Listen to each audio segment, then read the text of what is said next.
Welcome to Unit 1.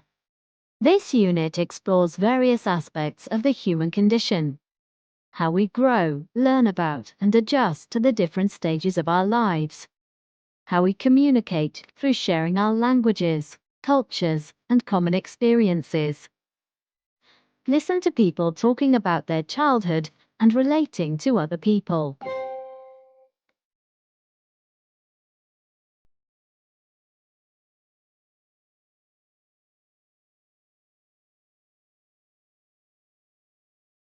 The best things I remember about being a child is just having a carefree life. I guess I probably didn't appreciate that at the time, but just being able to do things without consequence, I guess. But yeah. The best thing about being a child was having the freedom to do whatever we'd like and having just the freedom to learn and explore.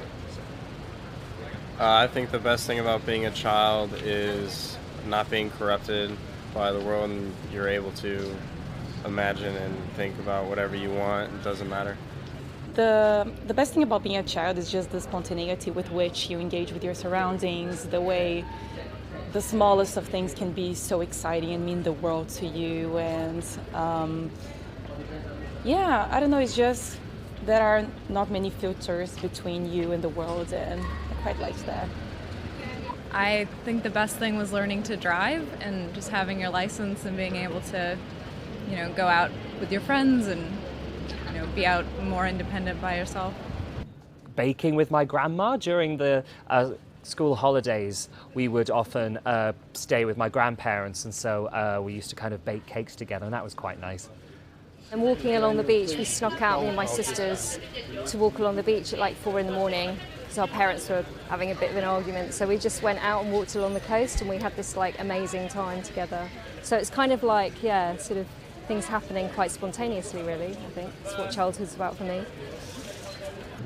Discovering yourself and finding my own identity and my sense of self and really figuring out what I wanted to do. I learned early on that I wanted to be a teacher, and taking part in internships and getting involved in my community really inspired me to continue to be a teacher.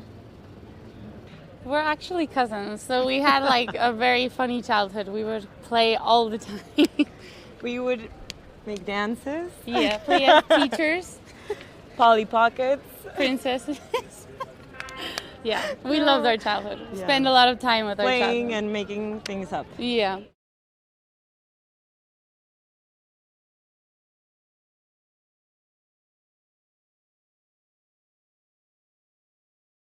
In my workplace, communication is pretty good.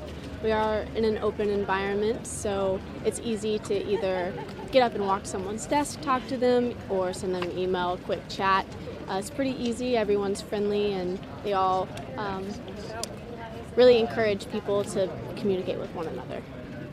Well, I'm an historian and I work on silence. So most of my work is about not talking, but about being silent. But I think at the Faculty of History, we're amazing. I mean, everybody is really funny and really close to each other and very communicative. But that's the work, I think, that we do, because we are collecting stories. So, of course, if you are collecting stories, you also like to tell stories. So, I think we are communicating really well.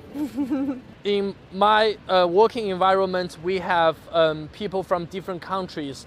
We have people from China, we have people from Vietnam, we have people from Korea, and we have people from European and American. So it's like a pretty much like a multi-national team. So people do need to communicate a lot. At home, it should be easier to communicate because you know everybody well.